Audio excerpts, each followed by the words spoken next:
Bienvenidos a Mitología en 20 minutos. Soy Andrés Aguilar y en este podcast exploramos los mitos que dieron forma a nuestra cultura, con contexto, personajes eternos y una mirada clara para entender cómo nacieron, qué significaron y por qué siguen vivos hoy.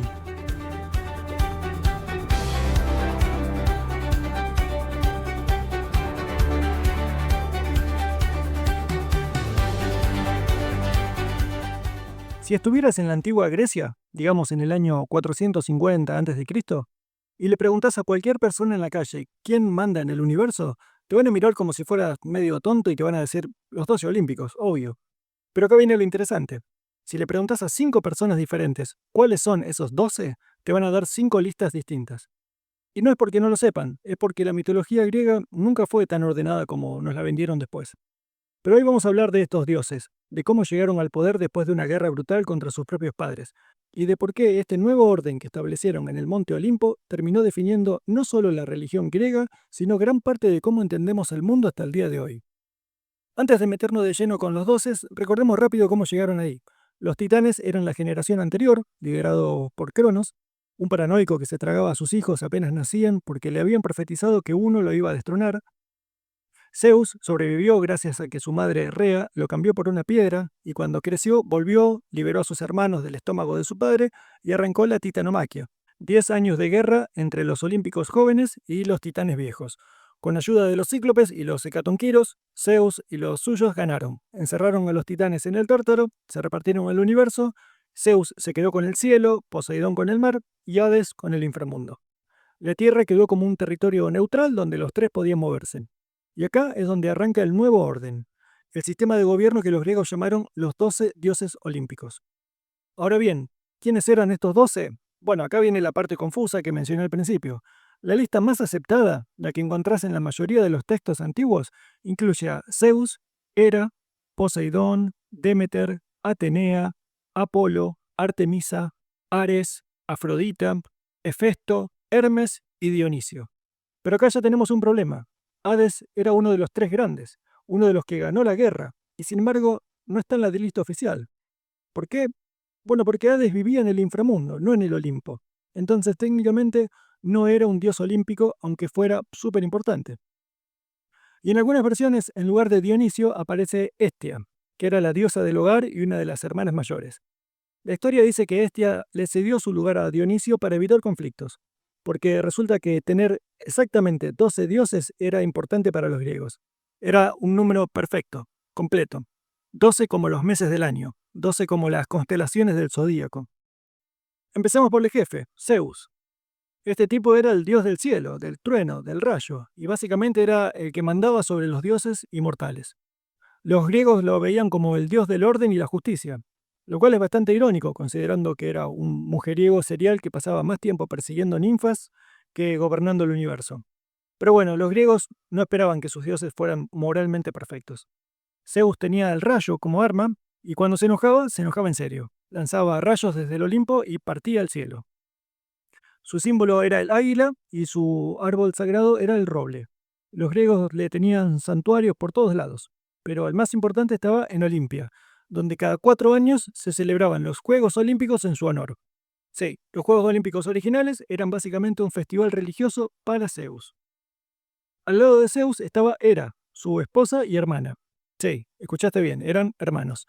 Los dioses griegos no tenían problema con eso. Hera era la diosa del matrimonio y la familia, lo cual era supremamente irónico porque pasaba la mayor parte de su tiempo persiguiendo a las amantes de Zeus y a los hijos bastardos que él tenía por todos lados. Era un poco celosa, vengativa y tenía un carácter de los 1000 demonios.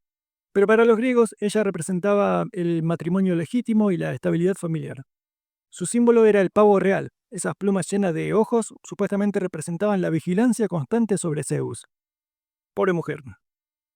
Poseidón, el hermano de Zeus, controlaba todos los mares y océanos. Era el segundo con poder después de Zeus, y tenía un temperamento tan volátil como las olas. Cuando estaba contento, el mar era tranquilo. Cuando se enojaba, provocaba tormentas y terremotos. Sí, terremotos también, porque los griegos creían que Poseidón golpeaba la tierra con su tridente y así causaba los sismos. Por eso le decían el sacudidor de la tierra. Vivía en un palacio de oro en el fondo del mar y se movía en un carro tirado por caballos marinos. Los marineros le rezaban antes de cualquier viaje, porque cruzarlo significaba un naufragio seguro. Deméter era la diosa de la agricultura y las cosechas. Sin ella no habría comida, entonces era vital para la supervivencia. Su historia más famosa es la del rapto de su hija Perséfone por parte de Hades. Cuando Perséfone fue llevada al inframundo, Deméter entró en tal depresión que dejó de hacer su trabajo. Las plantas dejaron de crecer, las cosechas se murieron y los humanos empezaron a morirse de hambre. Finalmente se llegó a un acuerdo y Perséfone pasaría 6 meses en el inframundo con Hades y 6 meses arriba con su madre.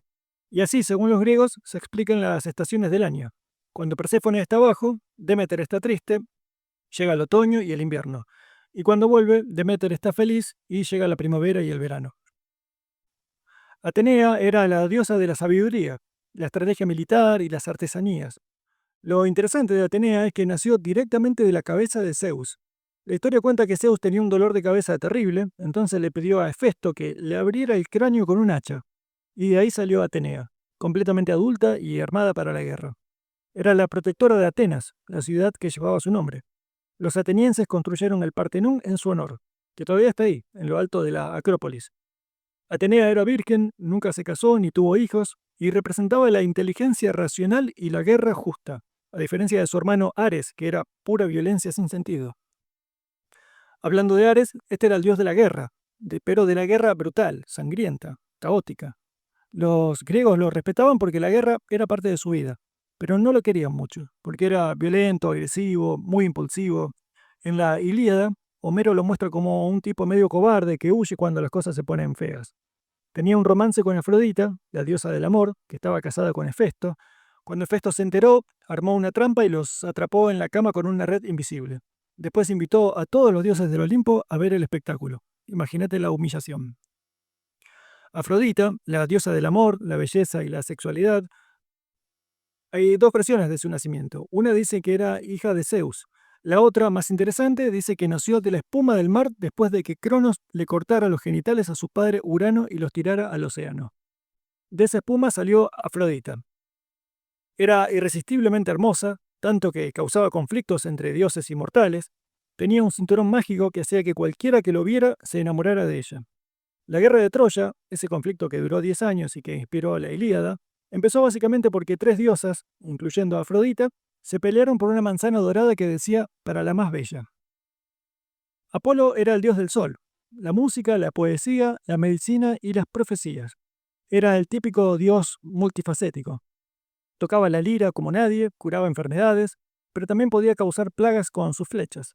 Tenía un oráculo famoso en Delfos, donde una sacerdotisa llamada Pitia entraba en trance y daba profecías en su nombre. Muchos reyes y generales venían de todo el mundo griego a consultarle al oráculo antes de tomar una decisión. Apolo también representaba el ideal de belleza masculina para los griegos. Era atlético, armonioso, perfecto. Era gemelo de Artemisa. Artemisa era la diosa de la cacería y de la naturaleza salvaje. Era hermana gemela de Apolo, pero eran opuestos en muchos sentidos. Mientras Apolo representaba la luz y la razón, Artemisa representaba lo salvaje y lo instintivo. Era virgen como Atenea y protegía a las mujeres jóvenes y a los animales. Cazaba con arco y flecha y tenía un séquito de ninfas que la acompañaban. Si algún hombre la veía desnuda, lo pagaba caro. El cazador Acteón la vio bañándose por accidente y ella lo transformó en ciervo. Sus propios perros lo despedazaron sin reconocerlo. Hermes era el dios de los viajeros, los comerciantes, los ladrones y los mensajeros. Era el único dios que podía moverse libremente entre el Olimpo, la tierra y el inframundo. Llevaba las almas de los muertos al inframundo y llevaba mensajes de Zeus a dioses inmortales. Usaba sandalias aladas y un casco alado, y portaba un bastón con dos serpientes enroscadas que llamaba el cadúceo. Era astuto, ingenioso y bastante pícaro. El primer día que nació ya había robado el ganado de Apolo. Cuando lo confrontaron, inventó la lira con un caparazón de tortuga y se la regaló a Apolo como compensación. Apolo quedó tan encantado con el instrumento que le perdonó el robo. Hefesto era el dios del fuego y la metalurgia. Era el herrero de los dioses, el que fabricaba todas las armas y armaduras del Olimpo. Era el único dios olímpico que era físicamente imperfecto. Era rengo y hay dos versiones de por qué. Una dice que nació así y que era avergonzada de tener un hijo deforme, lo tiró del Olimpo. La otra dice que era perfecto al nacer, pero que Zeus lo arrojó del Olimpo por defender a Hera en una discusión. y la caída lo dejó rengo. A pesar de su defecto físico, era increíblemente hábil. Creó el palacio de los dioses, los autómatas que servían en su taller y hasta la primera mujer mortal, Pandora, por orden de Zeus. Y finalmente, Dionisio, el dios del vino, el dios de la locura ritual y el éxtasis. Era el más joven de los olímpicos y el único hijo de Zeus con una mortal. Su madre era Sémele, una princesa que murió cuando Hera, celosa como siempre, la engañó para que le pidiera a Zeus que se le revelara en su forma divina completa. Zeus accedió, apareció como un rayo puro, y Sémele murió incendiada. Zeus rescató al feto de Dionisio y lo cosió a su muslo hasta que nació. Por eso se dice que Dionisio nació 2 veces. Era el dios de la liberación, de perder el control, de la embriaguez y el teatro también. Sus seguidores, las Ménades, entraban en trances donde bailaban y gritaban y se dice que hasta despedazaban animales con sus manos. Dionisio representaba todo lo que Apolo no era. Era el caos, la emoción descontrolada, lo irracional. Estos 12 dioses, con todas sus virtudes y defectos, con sus peleas y sus alianzas, formaban el panteón olímpico. Lo interesante es que los griegos no los veían como seres perfectos y omnipotentes como el dios del cristianismo. Eran poderosos, inmortales, pero tenían las mismas emociones y debilidades que los humanos. Se enamoraban, se ponían celosos, se vengaban, cometían errores. Eran básicamente humanos con superpoderes.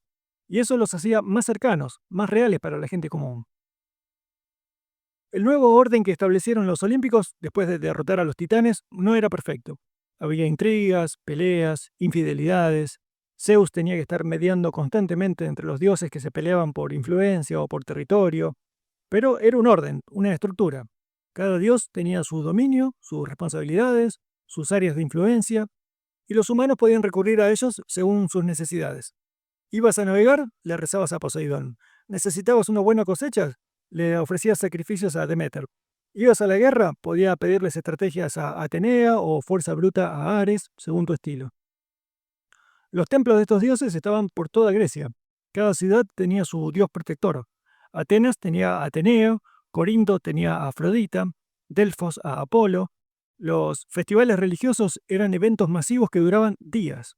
Los Juegos Olímpicos, las Panateneas, las Dionisias, no eran solo ceremonias religiosas, eran eventos sociales, políticos, culturales, se hacían competencias atléticas, se representaban obras de teatro, se recitaba poesía.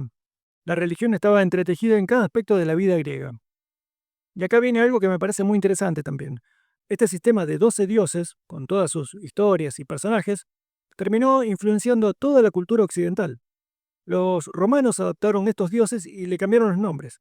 Zeus se convirtió en Júpiter, Poseidón en Neptuno, Afrodita en Venus.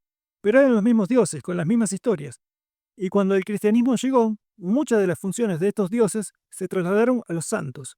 No podés tener 12 dioses, pero podés tener 12 apóstoles. No podés rezarle al dios del mar, pero podés rezarle a San Telmo, el patrón de los marineros. Hasta el día de hoy usamos palabras y conceptos que vienen directamente de estos dioses. Cuando decís que algo es titánico, estás hablando de los titanes. Cuando te parece que alguien es narcisista, estás citando el mito de Narciso. Las marcas comerciales que usan estos nombres todo el tiempo, como Nike, que es la diosa de la victoria, Ajax, que es el héroe de la guerra de Troya, hasta los planetas llevan nombre de dioses romanos, que son versiones de los griegos. El legado de los 12 olímpicos no está solamente en los libros de mitología, está en el arte, la literatura, el cine, los cómics. Cada vez que ves una película de superhéroes, estás viendo una versión moderna de estas historias. Seres con poderes extraordinarios que usan esos poderes para el bien o para el mal, que tienen conflictos personales, que se enamoran, que cometen errores. Es el mismo concepto adaptado a nuestro tiempo. Lo que me parece más interesante de todo esto es que los griegos crearon un sistema religioso que no prometía salvación ni vida eterna. No había ni cielo ni infierno en el sentido cristiano. Cuando morías, ibas al inframundo y ya está. Ser bueno o malo no cambiaba mucho tu destino final.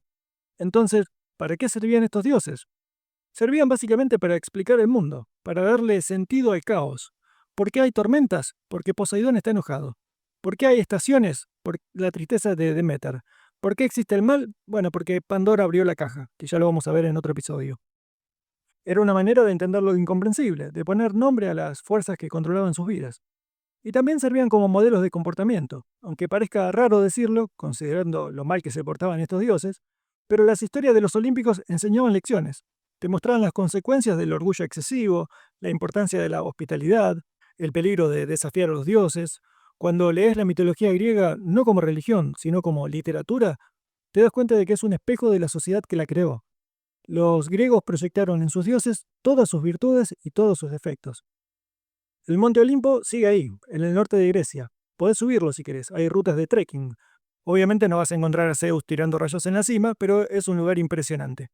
Los griegos antiguos elegían bien sus escenarios, y cuando estás ahí arriba con las nubes alrededor y el paisaje extendiéndose hasta donde alcanza la vista, entendés por qué pensaban que los dioses vivían ahí. Es el tipo de lugar que inspira asombro, que te hace sentir pequeño ante algo mucho más grande que vos. Los 12 dioses olímpicos representaban un momento clave en la historia del pensamiento humano. Son el punto donde los humanos dejaron de ver a los dioses como fuerzas naturales abstractas y empezaron a verlos como personas, con historias, familias, personalidades. Este cambio permitió un tipo de narrativa más rica, más compleja. Y esa narrativa es la base de toda nuestra tradición literaria occidental. Homero, los dramaturgos griegos, todo parte de estos mitos. Así que la próxima vez que veas un rayo en el cielo, o que estés cerca del mar, o que te pregunte por qué existe el amor o la guerra, acordate de estos 12 personajes. Hace más de 2500 años los griegos se inventaron este panteón para explicar el mundo. Y funcionó tan bien, les dio tantas historias increíbles, que seguimos contándolas hoy. Esto es lo poderoso de un buen mito. No necesita ser verdad para ser real.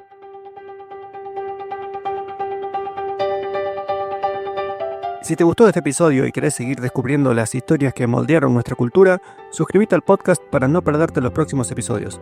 También te invito a pasar por nuestro blog en 20minutos.com, donde subimos contenido nuevo todas las semanas. Y si te interesan estos temas y el formato de 20 minutos, tengo otros podcasts de libros, historia y filosofía que seguro te van a interesar. Hasta la próxima.